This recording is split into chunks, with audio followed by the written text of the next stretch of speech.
Shalom Aleichem, Besem Hamasya. Puji Tuhan saudara-saudara yang dikasihi oleh Tuhan. Minggu ini kita boleh berkumpul kembali untuk beribadah. Secara khusus saya berharap saudara-saudara yang mengikuti ibadah ini di rumah saat ini dalam keadaan sehat. Semua dalam keadaan baik, diberkati oleh Tuhan dan hidup di dalam kelimpahan kasih karunia daripada Tuhan. Saya berdoa secara khusus untuk saudara. Dan di dalam doa puasa saya setiap minggu, saya berdoa agar saudara-saudara senantiasa tumbuh di dalam kebenaran itu.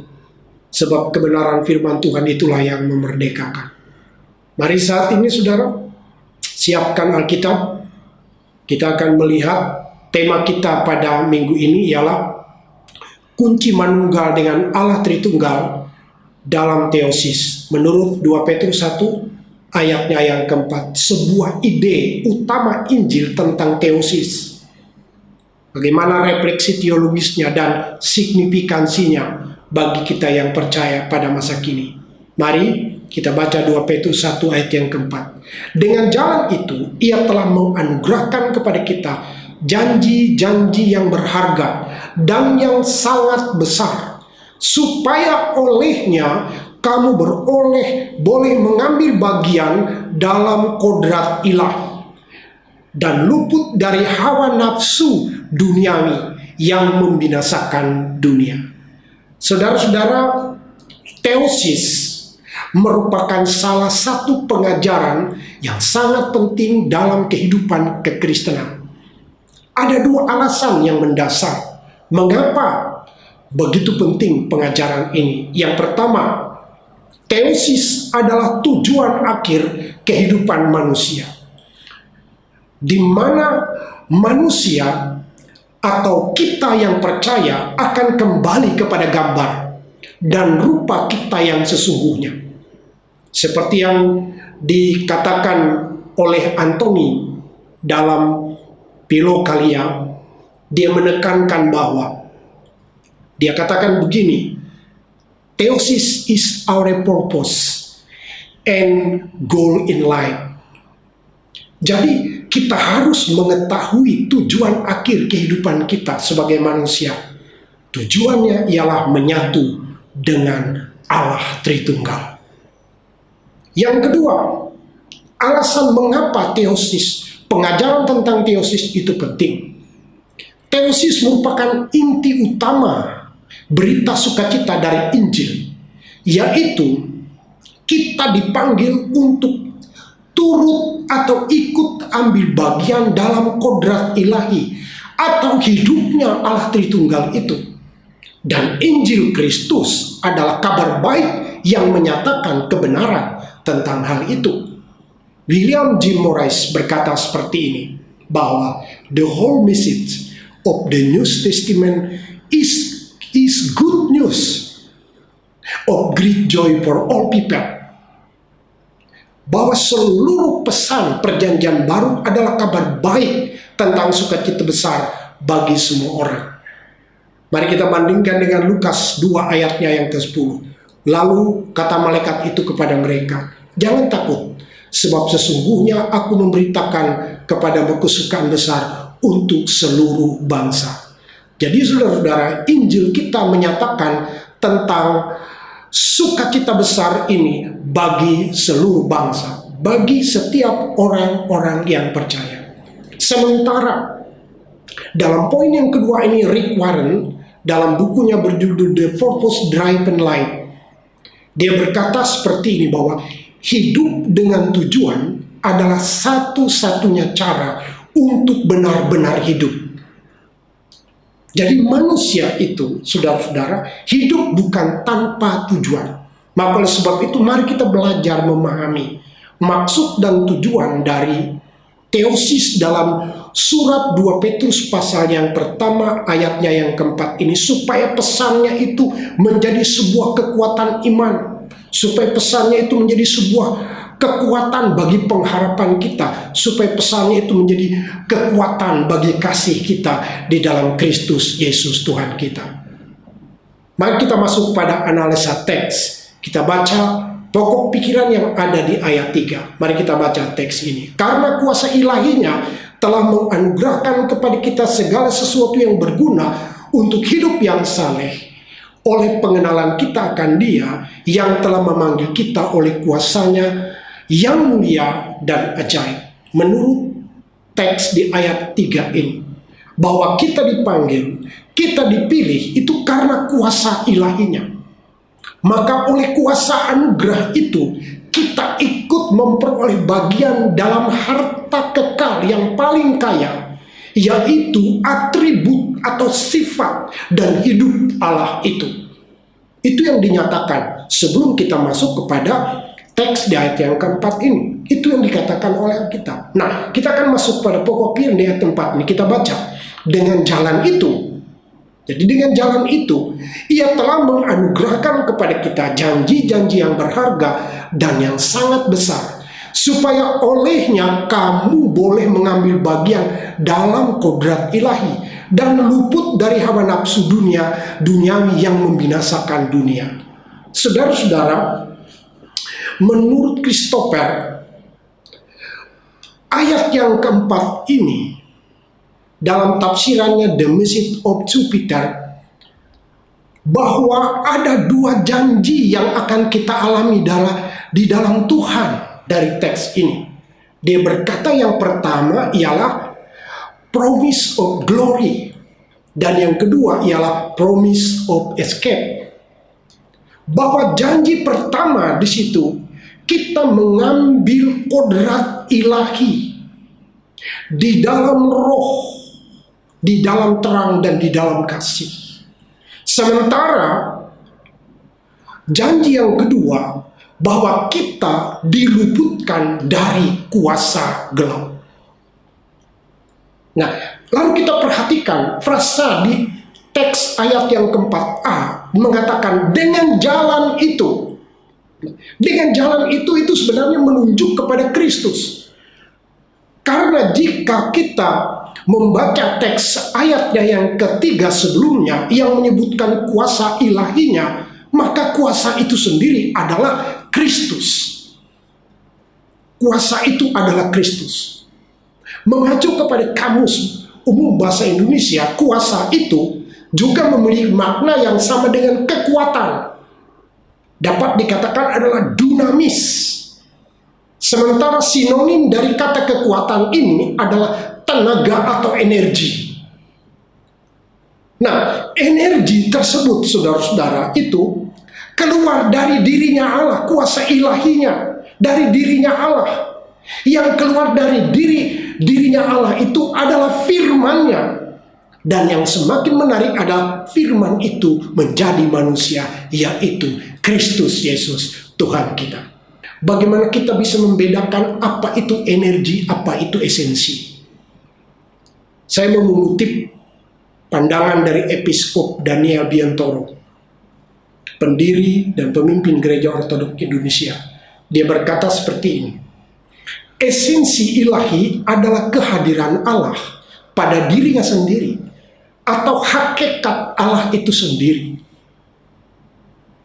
Sedangkan energi ilahi adalah kehadiran Allah di tengah-tengah ciptaannya, yaitu aktivitas perbuatannya di luar esensinya. Namun kedua-duanya, baik itu esensi ilahi, energi ilahi, adalah kehadiran yang nyata dari Allah itu sendiri. Saudara-saudara, energi ilahi ini bukanlah sesuatu yang diciptakan Allah, namun energi yang tak tercipta, yang mengalir keluar dari dalam esensi itu sendiri. Nah, yang mengalir keluar dari esensi Allah sendiri itu adalah firman-Nya. Maka firman itu, saudara, dikatakan yang menjadikan segala sesuatu itu ada. Contohnya Kejadian 1 ayat 3 dikatakan seperti ini. Berfirmanlah Allah, jadilah terang, lalu terang itu jadi. Dan hal lain yang makin menarik bagi kita ialah bahwa Firman itu juga telah berinkarnasi menjadi manusia, yaitu Yesus Kristus. Dalam esensi, Kristus itu adalah Allah. Dalam Yohanes 1 ayat 1. Saudara-saudara, tetapi ketika firman itu berinkarnasi menjadi manusia, ia adalah manusia sepenuhnya. Konsep kekristenan ini tidak dimiliki oleh kepercayaan lain, bahwa Allah yang maha tinggi itu hadir ke bumi dalam inkarnasi. Pertanyaannya, bagaimana agar kita dapat menunggal dengan Allah Tritunggal itu? Kata kunci untuk tetap menunggal dengan Allah Tritunggal ialah tinggal di dalam kasih-Nya atau melakukan semua yang difirmankannya. Mari kita bandingkan Yohanes 15 ayat 10. Jikalau kamu menuruti firman-Ku, kamu akan tinggal di dalam kasih-Ku, seperti Aku menuruti perintah Bapa-Ku dan tinggal di dalam kasih-Nya. Menyatu, menempel, manunggal. Artinya kita melakukan segala firman-Nya, itu artinya kita tinggal di dalam kasih Allah Tritunggal itu. Nah, kita akan melihat di teks ayatnya yang keempat ini ada kata janji-janji.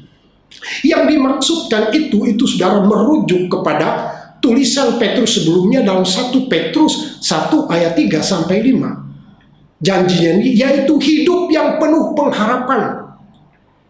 Hidup yang tidak dapat binasa. Itu juga merujuk kepada 1 Petrus 2 ayat 9. Bahwa kita ini sudah keluar dari kegelapan kepada terangnya yang ajaib. Hidup kita tidak lagi sama seperti dulu.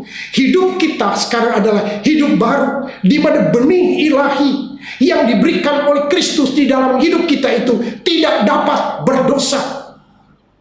Coba saudara perhatikan kata di dalam ayatnya yang keempat ini mengatakan olehnya. Yang olehnya itu mengandung arti bahwa jika kamu hidup oleh janji-janji itu atau tinggal di dalam firman-Nya itu, maka kita dapat turut ambil bagian di dalam kodrat ilahi itu. Coba kita bandingkan 1 Yohanes 2 ayat 25. Dan inilah janji yang telah dijanjikan sendiri kepada kita, yaitu hidup yang kekal. Jadi jika kita tinggal di dalam firman-Nya, melakukan firman-Nya itu, dan kita hidup di dalam janji itu, maka kita memperoleh hidup yang kekal. Inilah hidup yang diberikan oleh Allah bagi setiap orang-orang yang percaya. Sedangkan saudara-saudara, kodrat ilahi atau hidup kekal itu hanya kita dapat ketika kita percaya bahwa satu-satunya Allah yang benar dan mengenal Kristus. Jadi itu tidak kita dapatkan dari diri kita sendiri, tetapi ketika kita percaya bahwa Dialah satu-satunya Allah benar, Allah yang benar, dan Yesus Kristus ialah satu-satunya pengharapan kita untuk memperoleh keselamatan. Coba kita baca Yohanes 17 ayat yang ketiga. Inilah hidup yang kekal itu, yaitu bahwa mereka mengenal Engkau satu-satunya Allah yang benar dan mengenal Yesus Kristus yang telah Engkau utus. Inilah hidup yang kekal. Ketika kita mengenal Allah melalui Kristus Yesus Tuhan kita yang telah mati, dikuburkan, dan yang bangkit untuk keselamatan kita, maka kita beroleh hidup yang kekal. Oleh sebab itu, Kristus yang adalah janji itu, saudara-saudara, turun ke dalam dunia ini untuk menghampiri kita yang berdosa, sehingga kita yang percaya itu dikatakan beroleh hidup yang kekal. Seperti yang dikatakan dalam Yohanes 3:16, karena begitu besar kasih Allah akan dunia ini, sehingga Ia telah mengaruniakan anaknya yang tunggal, supaya setiap orang yang percaya kepadanya tidak binasa, melainkan beroleh hidup yang kekal. Itu saudara-saudara yang saudara-saudara bisa lihat dari analisa teks tentang 2 Petrus pasal 1 ayatnya yang keempat ini. Mari kita saat ini masuk kepada signifikansinya bagi kita yang percaya pada masa kini. Saudara-saudara, manusia itu dengan upayanya sendiri tidak akan pernah dapat memanunggalkan dirinya dengan Allah. Karena bagaimanapun manusia itu adalah makhluk berdosa. Manusia, mereka tidak dapat manunggal dengan Allah yang Maha Suci. Allah sebagai satu-satunya Sang Juru Selamat, Ia hadir ke bumi ini menjadi daging. Ia menjadi manusia atau inkarnasi di dalam diri Yesus Kristus. Dan misi Yesus Kristus ini menurut Alkitab kita adalah menyatukan, memanunggalkan manusia yang telah Ia tebus itu kepada Allah Bapa. Pernyataan Yesus Kristus yang mengatakan bahwa Ia menyatu dengan kita di dalam Yohanes 17, dengan kita itu adalah pernyataan ajaib, saudara. Di mana orang-orang percaya itu dimuliakan. Itu signifikansinya bagi kita. Menjadi bagian dari Allah Tritunggal atau Manunggal. Akan tetapi ini ada namunnya. Jelas ini tidak bermakna bahwa kita ini sama hakikatnya atau satu dalam esensi dengan Allah Tritunggal. Sebab secara hakikat kita adalah manusia dan Dia adalah Allah. Yang dimaksudkan dengan manunggal, dengan Allah Tritunggal, ini adalah turut ambil bagian dalam kodratnya atau teosis. Artinya manunggal dengan Allah Tritunggal di dalam kekristenan itu tidak akan terjadi tanpa inisiatif yang datang terlebih dahulu dari Allah. Inilah saudara-saudara keunikan iman kita yang berbeda dengan kepercayaan-kepercayaan lain di dunia ini. Manusia dengan segala upayanya, dengan hartanya, dengan tenaganya, dengan segala amal ibadahnya, tidak akan pernah mencapai Allah. Maka Allah kitalah yang datang ke bumi untuk mencapai manusia. Dalam teosis, inilah manusia dikembalikan Allah kepada fitrahnya. Manusia yang tidak diciptakan untuk dihukum. Saudara, manusia diciptakan tidak untuk dihukum. Manusia diciptakan untuk hidup kekal dan suci bersama-sama dengan Allah. Dalam kekekalan. Maut atau kematian kekal bukanlah kodrat asli manusia menurut Alkitab. Jadi menjadi sama seperti Dia, itulah maknanya. Hidup kekal di dalam kesucian Allah dan tidak binasa oleh maut. Sama seperti dalam kemanusiaannya Ia mati, tetapi dalam keilahiannya Kristus bangkit, mengalahkan maut, mengalahkan dosa, dan mengalahkan iblis, sehingga tidak berkuasa lagi. Demikian juga berlaku pada orang-orang Kristen, orang-orang percaya yang bertobat dari dosa-dosa.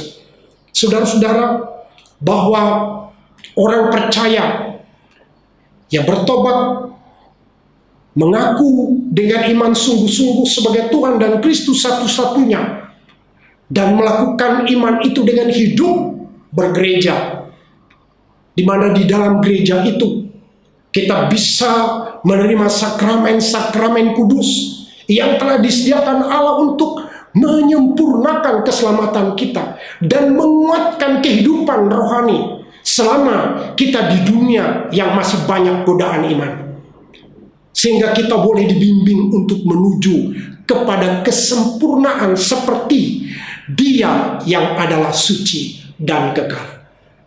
Saudara-saudara, itulah kerinduan kita ketika kita manunggal dengan Allah Tritunggal melalui teosis. Perlu digarisbawahi bahwa di dalam teosis manusia tidak menjadi Allah dan tidak akan pernah atau mengganti posisi Allah. Namun indahnya ialah bahwa manusia yang percaya kepada Kristus turut disertakan di dalam kodrat kemuliaan Allah Tritunggal dan tetap dalam kapasitasnya sebagai ciptaan Allah. Saudara-saudara, Semoga melalui kita mengambil bagian dalam kodrat ilahi, kita semakin hari semakin serupa dengan gambaran Kristus. Biar firman Tuhan ini menguatkan iman saudara-saudara dan membimbing saudara-saudara untuk tetap setia dan taat kepada Tuhan. Mari kita bersatu hati dalam doa. Bapa kami yang ada di dalam sorga, yang kami sembah di dalam nama Tuhan Yesus Kristus, pada saat ini kami mengucap syukur untuk firman-Mu. Biar firman-Mu itu menjadi pelita bagi kaki kami dan terang bagi jalan hidup kami. Dalam nama Tuhan Yesus kami berdoa. Haleluya. Amin.